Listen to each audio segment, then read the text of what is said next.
Hey, Knicks Nation, how you doing? This is Sincere from Sincere Knicks Fan 34. How are you doing?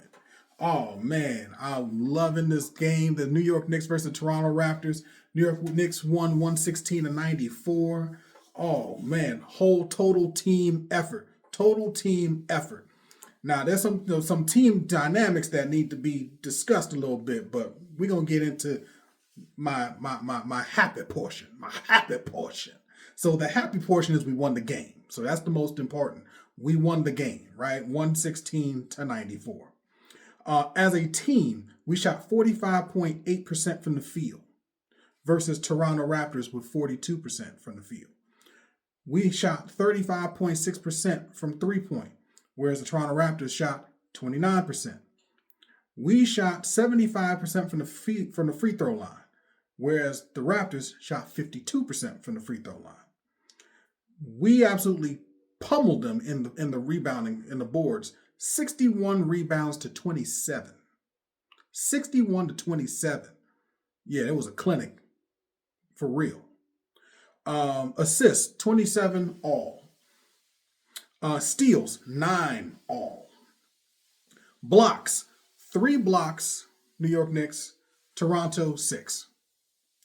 Offensive rebounds 25 compared to 14 for Toronto, and 36 defensive rebounds compared to Toronto's 26. So as I said, it was already a total domination and annihilation on the boards. It wasn't even close.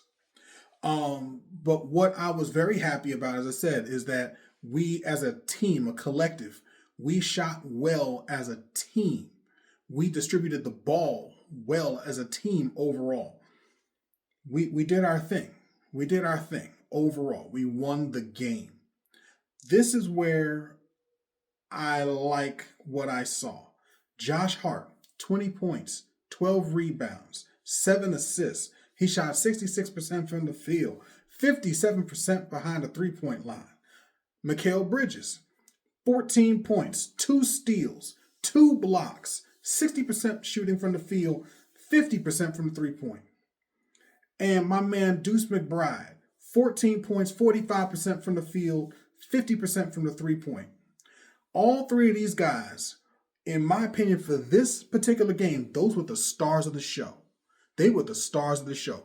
Brunson, he had 18 points. Karl Anthony Towns had 22 points.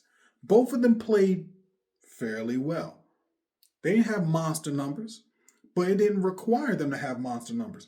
They were shooting the lights out so early in the game in the first quarter. I think they were up they had like 40 points in the first quarter. 40 points in the first quarter. The whole team, they were all just lighting the Toronto Raptors on fire. You know what I'm saying? In front of everybody, right? And they dominated the vast majority of the first half. The thing was, when they took the starting five off the field, they let the bench come in, and that same defensive tenacity, that same effort, it fell off real hard, real fast. And steadily, the Toronto Raptors started getting some easy, quick steals. You know what I'm saying? They started knocking down threes. They started getting to the free throw line a little bit more, and it became a game. It went from a game where the Knicks were up by like 20-plus points, and it came within 3 during the course of the game. 3 points. And it was not until the coach was like, all right, we're going to put our starters back in. And then you started steadily seeing the lead start to progress. Like, okay, 3 points, 7 points, 9 points, 11 points, 18 points. It finally got back up to 20, and we were able to ride out off the momentum of the starters. You know what I'm saying? Now, I don't want to say that it was all of the bench, but it was mostly the bench that let the Toronto Raptors have an opportunity to steal one.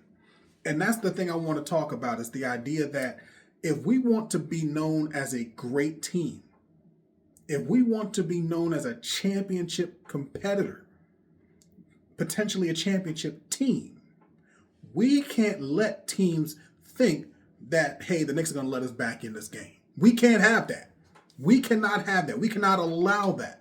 Because the NBA as it stands is just too good to create confidence in these other NBA level talents. We can't just let them do that, because believe it or not, it don't take much for any player in the league to have a hot night. Any player in the league can have a hot night. You know, every now and then you'll like a bench player who, like, the person dropped 35. This person, who would have thought this person would have dropped 50? Any team can have a hot night. Any player can have a hot night. And part of that is when confidence is built. Whether that confidence is, oh, they don't even know this is my shot, right? And hey, we're already down by 15, 20 points. There's no pressure on them. If I miss, I miss. We're losing anyway. But the New York Knicks, we can't be letting these teams think they have a chance, even if they're down by 18 or 20 points. We can't do that. That's not how playoff teams and championship teams work. That's not how that works. So I'm hoping that this game, as well as a couple others, because I feel there was about 3 or 4 other games we should have won. You know what I'm saying? And part of it is because we took our foot off the gas. Part of it is because, in my opinion, we took the foot off the gas. And I'm hoping that this one right here, in particular, is the wake-up call, because we had this team already halfway knocked out. We just had to just put them out of their misery. And we gave them hope. We gave them a fighting chance to steal one. But like I said, I'm hoping that we learn from that situation. And I'm hoping it'll be a thing where the team overall, we built our own confidence, being able to utilize our bench and be able to utilize these other weapons offensively and defensively to be successful. We have the talent, we have the youth, we have the athleticism, we have the size, we have the rebounding, we have the leadership, we have the defensive, stalwarts, whatever you want to call it. We have it all on our team. We really do. We have the clutch play. We have all this stuff. We have a coach with championship experience. We have a monster team. But we got to behave like a monster team. We got to behave like a championship team. And we got to make sure we execute. I'm not quite sure who our next team is. But the idea is we better not come out thinking that, hey, if we land a couple shots, that all of a sudden we can take the foot off the gas, because we don't want that kind of reputation being built. Because we have a real chance this year to make some noise. And not just make some noise, we have a real chance of making a championship team a reality. You know what I'm saying? So I'm hoping that'll be the wake-up call that they needed, and we learn from that, and we grow, and we move on from there. So I'm happy. I'm happy we got the win. Go Knicks. You know what I'm saying? Like the way it's supposed to be. We just got to make sure we keep the foot on the necks of our opponents and we take them out. That's what we got to do. We got to be consistent with it. All right. So with all that, you know what I'm saying, it's on to the next one. If you haven't already, please like, share, subscribe, comment. All right. I appreciate y'all. Thank you for watching. Let's get it. Talk to you later.